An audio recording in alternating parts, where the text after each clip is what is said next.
네, 안녕하세요. 이 비즈니스 응용의 2절 두 번째 시간 인터넷 뱅킹에 대해서 한번 알아보는 시간이 되도록 하겠습니다. 자, 1절에서는 저희 행정 분야에서 이 비즈니스 응용을 통해서 전자정부에 대해서 한번 알아봤고요. 2절에서는 금융 분야에서 이 비즈니스 응용으로 인터넷 뱅킹에 대해서 학습하겠습니다. 인터넷 뱅킹은 인터넷을 통해서 금융거래 온라인으로 실시하는 것으로 인터넷 뱅킹 개념, 그리고 인터넷 뱅킹 서비스 어떤 것들이 있는지, 그 유용성, 그리고 문제점 이런 것들에 대해서 한번 학습해 보도록 하겠습니다. 그리고 연결해서 모바일 뱅킹에 대해서도요. 자, 그럼 같이 한번 시작해 보도록 하겠습니다. 자, 인터넷 뱅킹은 전자금융의 한 분야입니다. 전자금융이라는 것은 이제 ATM, CD기, 텔레뱅킹, PC뱅킹, 인터넷 뱅킹 이런 걸 이제 전자화된 매체에 의해 금융 서비스를 제공하거나 지급 결제를 기능을 수행하는 것을 말합니다. 그래서 이 중에서 인터넷 뱅킹은 진짜 전자금융의 핵심 분야라고 말할 수 있고, 지금은 조금 더 발전된 모바일 뱅킹까지 생각해 보시면 엄청나게 이게 중요한 분야라는 걸 이해하실 수 있을 겁니다. 여기서 말하는 인터넷 뱅킹이라는 게 고객이 이제 원격지에서도 내가 원하는 곳에서도 인터넷으로 각종 은행 업무를 처리할 수 있도록 하는 서비스를 말하고요. 인터넷 뱅킹을 통해서 고객은 이제 시간이나 장소를 인터넷이 연결되어 있는 장소라면 인터넷만 있으면 여러분들 은행에 가지 않고도 계좌 조회, 자금 이체, 대출 이런 것들을 할 수 있다는 거죠. 그래서 은행은 인터넷 뱅킹과 기반 기술을 활용해서 기존의 모든 금융 서비스를 온라인화하고 있고요. 지금 모바일화까지 다 가능해졌죠. 그리고 계좌 통합 관리라든지 전자 고지 및 대금 납부, 자산 관리라고 말하는 오픈 뱅킹까지도 도입하고 있습니다. 여러분들 지금 앞에서 같이 보시는 표는 이제 인터넷 뱅킹이 등장하기까지의 국내 뱅킹 자동화 단계, 국내 뱅킹의 자동화 단계에 대해서 나타낸 겁니다. 한번 같이 보도록 할게요. 1단계는 현금 인출기, 그리고 현금 자동 인출기, 현금 자동 입출금기. 그래서 오토메이티드 텔러 머신에서 ATM을 이용해서 은행, 점포 간의 온라인화, 그리고 업무 자동화를 추진했어요.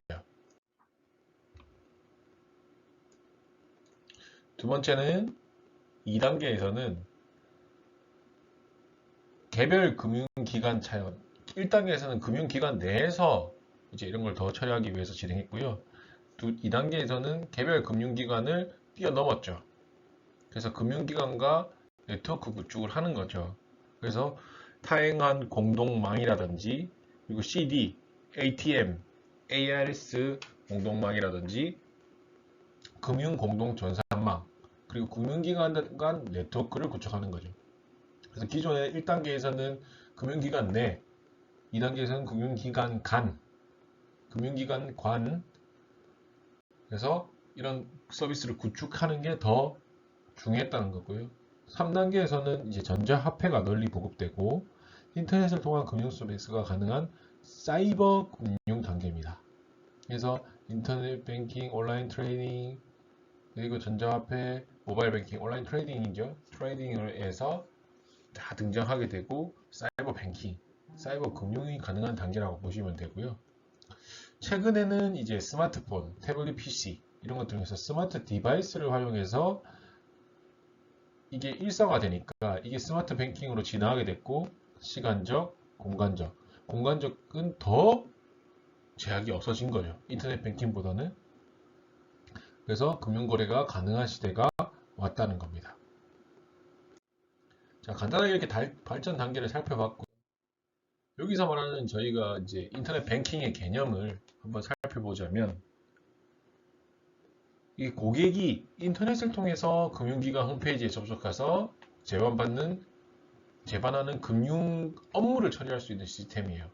그래서 넓은 의미에서는 이제 이게 금융 권역을 불문하고 금융기관이 전자화된 매체를 통해서 금융 서비스를 제공하는 것을 총칭하는 거죠. 넓은 의미에서는 금융 권역, 뭐 어떤 금융기관만을 제한하는 게 아니라 금융기관이 전자화된 매체를 사용해서 금융 서비스 제공하는 거 모두 다 말하는 거고요. 전자금융, 일렉트로닉 파이낸스의 의미로도 사용되기도 해요. 좁은 의미로는 이제 고객이 인터넷을 통해서 계좌 개설, 자금 이체, 예금, 대출, 어음 결제 이게 전통적인 제반 은행이 가진 은행 업무를 은행 웹사이트에서 처리할 수 있는 은행 시스템을 의미하는 거죠. 그래서 이게 인터넷 뱅킹이랑 전자뱅킹이 구분이 돼요. 전자뱅킹은 조금 더 포괄적인 의미, 전자 전달 경로를 통하되 창구를 통하지 않는, 창구 안 통하는, 전자 전달 경로는 통하는데 창구를 통하지 않는 소액 직접 예금이라든지 ATM, 신용카드, 직불카드, 텔레뱅킹 이런 거 인터넷 뱅킹을 다 포함하는 게 전자뱅킹인 거죠.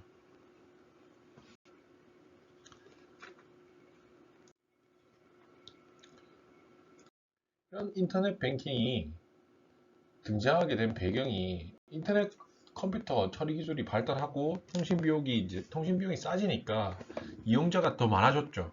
그래서 인터넷을 매체로 한 새로운 금융 업무가 요구됐으니까 발달한 거죠. 그리고 이제 전자거래가 확산이 되니까 전자거래에 이용되는 새로운 지급 결제 수단도 필요했고, 그리고 전자화폐가 있으니까 전자화폐가 보편화되고 인터넷 통한 대금 결제도 자연스럽게 확단된 거죠. 그래서 이게 인터넷 뱅킹이 새로운 비즈니스로 본 거예요. 그리고 인터넷으로 금융 서비스를 제공하는 통신업체라든지 통신업체가 있어야 되겠죠. 그리고 이런 인터넷 뱅킹을 만들 수 있는 소프트웨어를 만드는 개발업체, 그리고 인터넷 결제 서비스, 결제를 서비스하는 카드 기업이라든지 이런 제공 기업들, 그리고 신용카드 회사 등 이런 장비 회사 등까지 해서 은행 경쟁자로 구성하게 됐고, 이게 인터넷 뱅킹 서비스가 엄청나게 커진 거죠. 확대된 거죠. 비은행 기업들이 경쟁자로 올라온 거예요. 금융기관에. 안 하던 기업들. 지금 현재 보시면 여러분들이 기존에 금융기관을 아닌 사람들이 금융을 하고 있는 것들을 볼 수 있죠. 카카오라든지 토스라든지 이런 것들은 사실 소프트웨어 개발 업체에서 시작해서 진행되었던 거죠. 아니면 인터넷 결제 서비스에서 진행돼서 지금 뭐 BC카드 이런 사에서도 지금 결제를 할 수 있게 다 만드는 페이들도 나오고요. 그래서 이런 것들을 통해서 이제 인터넷이 저비용이고 거래 비용도 작고 이러니까 절감되니까 인터넷 서비스를 강화해야겠다 해서 인터넷 서비스를 더욱 강하게 된 거죠. 그리고 언제나 이게 인터넷을 통해 접속할 수 있으니까 365일, 뭐 24시간 다 가능하잖아요. 그래서 좋은 금융 서비스를 고객한테 제공하겠다라는 게 사실 인터넷 뱅킹의 제공 목적이었죠.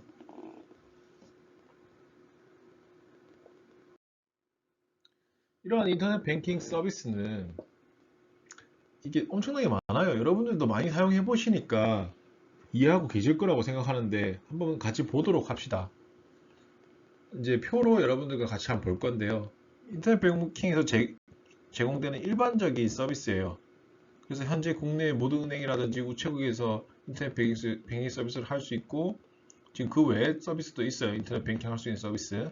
그리고 통해 제공되는 서비스는 이제 금융이라든지 상품 정보 제공, 계좌 관리, 뭐 신용카드, 대출, 예금, 적금 이런 것들을 다 하고 있죠. 인터넷을 통해서 제공하게 하고, 이런 종류를 한번 같이 보시면은 계좌 관리부터, 계좌 관리는 아실 거라고 생각합니다. 실시간으로 내 계좌에는 얼마가 들어가 있는지 계좌 관리, 계좌 정보를 줘야 하고, 계좌 간의 온라인 이체도 되고요. 그리고 이런 것들이 이제 과금, 자동 결제 청구 요금, 정기적으로 청구 요금 결제해서 인터넷 온라인으로 결제하게 하는 서비스라든지, 온라인 고지해서 비용 청구서를 아예 온라인으로 고지하기도 하고요. 그리고 온라인 대출 상품 검색해서 대출 현황 파악도 가능하고, 지금은 현재는 온라인 대출도, 비대면 온라인 대출도 가능하고요. 그 외에도 펀뱅킹이라든지 대고객 서비스, 온라인 서비스를 내가 해야 될 서비스, 만약에 은행 가면은 직원한테 내가 이렇게 해달라고 할 서비스를 자신이 업무를 온라인상에서 스스로 처리하게 함으로써 이제 고객이 즉각적이고 자신에게 알맞는 서비스를 할 수 있죠.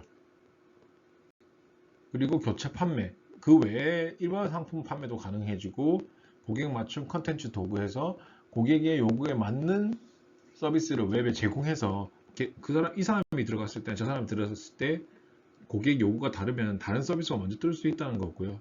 그 외에도 이제 전자화폐 등을 통해서 여러분들이 전자지갑을 통해 결제도 가능하고요. 페이들 많이 보셨죠? 그래서 이런 대표적인 인터넷 서비스 종류에 대해서 한번 알아봤습니다. 예시도 한번 보시면은 인터넷 뱅킹 서비스의 사례로 한번 보시면 제가 부산은행 걸 캡처해서 봤는데 지금도 보시면 뭐 거래 조회, 조회 서비스, 이체, 뭐 계좌 조회, 거래 내역 조회, 증명서 조회 등 뭐 적금, 대출 이런 것들도 온라인에서 가능한 것도 보이실 거예요. 그래서 한번 사례를 같이 한번 살펴봤고요. 유튜브를 통해서 여러분들이 조금 더 인터넷 뱅킹에 대해서 쉽게 알 수 있도록 용어 정리라든지 뭐 KB에서 한 사례를 제가 자료에다가 넣어놨으니까 한번 들어가서 보시면 도움이 많이 될 거예요. 자, 이 인터넷 뱅킹은 이게 고객이랑 창구랑 우리 은행의 창구랑 대면 거래가 아니기 때문에 인터넷 통신망을 이용해서 금융 거래를 하는 거잖아요.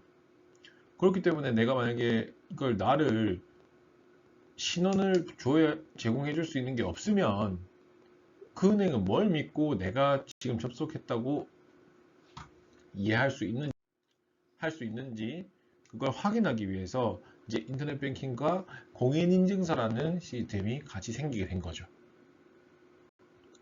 왜냐하면 이 공인인증서라는 서비스가 없으면 거래 내용 위의 변조 가능하고요. 내가 뺏지도 않았는데 돈이 빼갈 수도 있는 거고 내가 넣지도 않았는데 돈이 더 생길 수 있는 거죠. 그래서 위 변조 여부 이런 것들을 확인할 수가 없다는 거죠. 그래서 내가 들어갔다라는 걸 전자 서명 형태로 보여주는 게 이제 공인인증서라는 시스템이고요. 그래서 현실 세계에서 인감이라고 생각하시면 됩니다. 그래서 이걸 사용해서 내가 돈을 보낼 때도 이걸 마지막으로 내 사인을 보여준다던가 뭐 비밀번호를 입력해서 진행하고 있죠.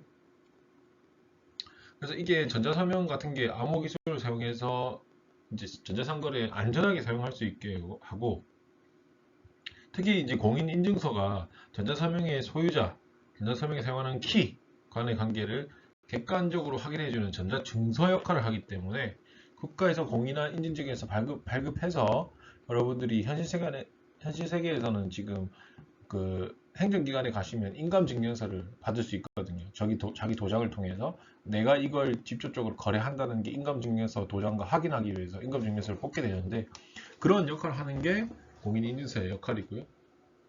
현재 같은 경우에는 공인인증서는 인터넷 쇼핑, 뭐 경매, 증권, 인터넷상의 모든 전자거래에서 거래 당사자의 신원 확인에서도 사용돼요. 법인 공인인증서 같은 경우에는 이전 시간에 말씀드렸던 전자정보 시스템에서 장터 같은 곳에서도 전부 다 공인인증서를 통해서 자신을 하거나 회사임을 확인하기 있습니다. 이렇게 인터넷 뱅킹이 전자서명 등의 기술들을 통해서 엄청나게 유용해졌어요. 그래서 여러분들이 고객이니까 인터넷 뱅킹 입장에서는 고객하고 연결도 쉽고 이게 지침이라든지 운영 경비 이런 것들이 기업 입장에서는 엄청 더 절감이 되는 거죠. 그 절감된 것만큼 고객한테 유리한 금융정보 서비스도 할 수 있고 그리고 이게 인터넷 접속된 전 세계 잠재 고객층까지 있다는 거죠. 그래서 해외 점포 개선 안 하고도 전 세계 영업만 구축할 수도 있고요. 그래서 인터넷 뱅킹을 제공하는 기업의 입장에서도 이렇지만 고객의 입장에서도 좋잖아요. 365일 24시간 인터넷에 연결돼 있고 어느 곳에서도 금융 서비스 가능하고 그리고 뱅킹 서비스를 제공하는 금융기관에서 전산망을 이용해서 데이터도 관리 가능한 거죠. 고객이 이만큼 금융거래 내역을 만들었고 정확한 정보가 있으니까 고객에게 더 맞춰진 서비스 제공이라든지 타겟 마케팅도 가능한 거죠. 대출에 대해서 많이 들어오시는 분은 대출에 대한 이벤트 내역이 더 빨리 뜬다든가 이런 식으로 이야기하게 되는 게 때문에 인터넷 뱅킹이 매우 여러분들 삶에서 직간접적으로 유용한 겁니다. 기업의 입장에서도 당연히 유용하고요. 그런데 이 인터넷 뱅킹이라는 것도 사실 문제점을 빠질 수는 없어요. 그래서 크게 두 가지 문제점을 보게 되는데요. 이제 개인정보 관리, 그리고 해킹과 같은 리스크가 있다는 거죠. 같이 한번 살펴보시면 가장 이제 큰 문제가 개인정보 관리에 대한 고객의 불만이에요. 개인정보 관리. 이게 개인정보가 유출됐다, 뭐 농협이나 뭐 여러 가지 한번 보셨을 거예요.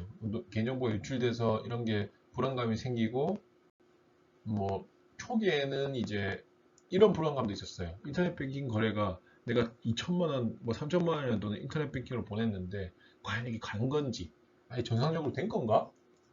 라는 의심도 생기잖아요. 그래서 이런 불안감도 있었는데 현재는 그런 불안감은 신뢰도를 통해서 많이 희석되었지만 개인정보 유출 문제 같은 경우에는 나의 비밀번호라든지 핀번호라든지 유출되면 문제가 크잖아요. 개인에 대한 삶의 지적적으로 타격을 받을 수 있기 때문에 이런 문제점은 계속까지 가지고 있고요. 그리고 뭐 사이버 거래라고 하게 되면 해킹은 언제나 이야기 나오는 것이지만 그래도 이런 것들을 통해서 보안 전략을 조금 더 철저히 하고 금융사고 위협을 조금 더 줄이기 위해서 은행들이 많은 노력을 하고 있어요. 그리고 특히 뭐 계좌번호 입력 같은 경우에 여러분들이 계좌번호 잘못 입력해서 돈이 계좌로 빠져나갈 경우에 비밀번호나 이런 것들은 내가 다 입력한 거잖아요. 이런 것들은 또 소비자 책임으로 돌아오거든요. 그래서 이런 것들은 내가 더 확인해야 되겠지만은 이런 것들도 사실 문제가 되고 있다는 거예요. 이런 인터넷 뱅킹의 문제점을 해결하기 위해서는 이제 특히 여러분들은 이 비즈니스가 일상이 돼 있기 때문에 모바일 뱅킹, 인터넷 뱅킹 여러분들 쓰는 거 어렵지 않잖아요. 뭐 페이 쓰는 거 어렵습니까? 안 어렵잖아요. 그냥 쓰잖아요, 요즘은. 그래서 이게 뭐 부정하거나 거부할 수 있는 대상 자체가 아니에요. 어차피 우리 삶으로 들어왔고 이런 문제점이 생기는 건 충격과 부작용을 최소화시키는 방안을 만들면 되는 거죠. 그래서 아까 첫 번째 말씀드렸던 그 고객 정보 보안에 대해서 한번 이야기를 해보자고 하면 사실 인터넷 뱅킹에서 가장 주의해야 될 것이 고객 정보 보안이에요. 그래서 이걸 가장 현실적인 문제이기 때문에 이걸 어떻게 해결할 거냐라는 거죠. 그래서 이게 방안으로는 전산 시스템 보안이라든지 뭐 PC용 방화벽이라든지 안티바이러스 툴, 그리고 취약점 점검, 키워드 입력 암호화, 인증서 보관 제한 이런 것들로 많이 실행하고 있습니다. 그래서 이런 것들을 더욱더 여러분들에게 보안을 강화하기 위해서 보안을 강화하고 암호화해서 통신하기 위해서 노력하고요. 이런 것들 말고도 이제 외부적 해킹에 방어하기 위해서 이런 뭐 시스템을 설치하거나 보안 툴을 설치하는 방안도 있지만 내부적으로도 정보 유출을 방어하기 위해서 이제 직무 교육도 해요. 그래서 보호 방안을 한번 보시면 뭐 직무 분리를 한다거나 그래서 뭐 한 사람이 모든 걸 오케이 하는 게 아니라 뭐 대리, 과장, 팀장까지 다 한 번에 서로 확인하게 되고 그리고 운영이나 개발, 운영팀이나 개발팀을 다 분리해서 한 번 더 확인하게 되는 거고요. 그리고 뭐 전산 원장 및 프로그램 변경 이런 것들 전산 원장 뭐 바꾸는 거라든지 프로그램 변경 등에 대해서도 감사를 한다는 거죠. 전부 다. 그리고 뭐 일괄 작업을 통제한다는 거 내부적으로 이제 표준화된 작업으로서 모든 사람이 다 이해할 수 있도록 작업 의뢰서를 사용하거나 작업 결과에 대한 확인을 계속적으로 피드백 통해서 확인하고 그리고 시스템 로그 그런 것들을 계속 확인한다는 거죠. 누가 들어왔고 누가 결제했고 뭔가 뭐 해외에서 갑자기 들어왔을 때는 이야기가 나온다거나 이런 것들도 하고 있고요. 이렇게 보안을 위해서 내부적으로도 노력하고 있기 때문에 이런 부분들은 여러분들 지금 같은 경우에는 신뢰도 문제, 개인 보호 이런 것 많이 되고 있다고 저는 생각합니다. 두 번째가 멀티 서비스 제공을 조금 더 강화하는 방법인데 이게 이제 동영상, 화상, 통화 이런 것들이죠. 그래서 지금 비대면을 하기 위해서 여러분들 연결해 보신 적이 있을지 모르겠지만 저 같은 것은 해본 적이 있어요. 그래서 저를 확인하기 위해서라든지 제가 다른 걸 확인하기 위해서라든지 이런 것들을 했을 때 화상통화, 뭐 은행 직원 텔러와 화상통화를 한다거나 뭐 저의 사진을 찍어 보내준다거나 이런 것들을 계속 더 강화해서 조금 더 이런 문제점을 해결하고자 하는 거죠. 이런 음성 서비스도 더 확대해서 제공해서 이 고객층들 여러 가지 가질 수 있는 고객층들의 문제점을 조금 더 해결해주는 방안을 진행하고 있습니다. 그래서 이런 인터넷 뱅킹의 문제점이라든지 문제점 해결 방안들은 이렇게 계속해서 발전하고 있기 때문에 또 새로운 문제점이 생기고 그런 걸 해결하기 위해서 여러 가지 방어형이 생기고 있습니다. 자, 이렇게까지 해서 여러분들이 인터넷 뱅킹에 대해서 한번 이야기해 봤고요. 인터넷 뱅킹이 어떻게 사용됐고, 이게 확정돼서 어떻게 사용하고 있고, 이런 것들과 하기 위해서 뭐 공인인증서라든지 이런 것들이 꼭 있어야 되고, 그리고 왜 필요했던지, 그리고 인터넷 뱅킹이 얼마만큼 유용한지 기업 입장에서, 소비자 입장에서, 그리고 문제점과 문제점 해결 방안은 어떻게 하면 좋을지까지 한번 인터넷 뱅킹에서 얘기해 봤고요. 이렇게까지 해서 두 번째 시간 잠깐 멈추도록 하고, 세 번째 시간에는 모바일 뱅킹과 여러분들이 지금 듣고 있는 이 러닝에 대해서 한번 이 비즈니스 응용은 어떻게 되고 있는지 조금 더 살펴보고 마무리를 하도록 합시다. 두 번째 시간 고생 많이 하셨습니다.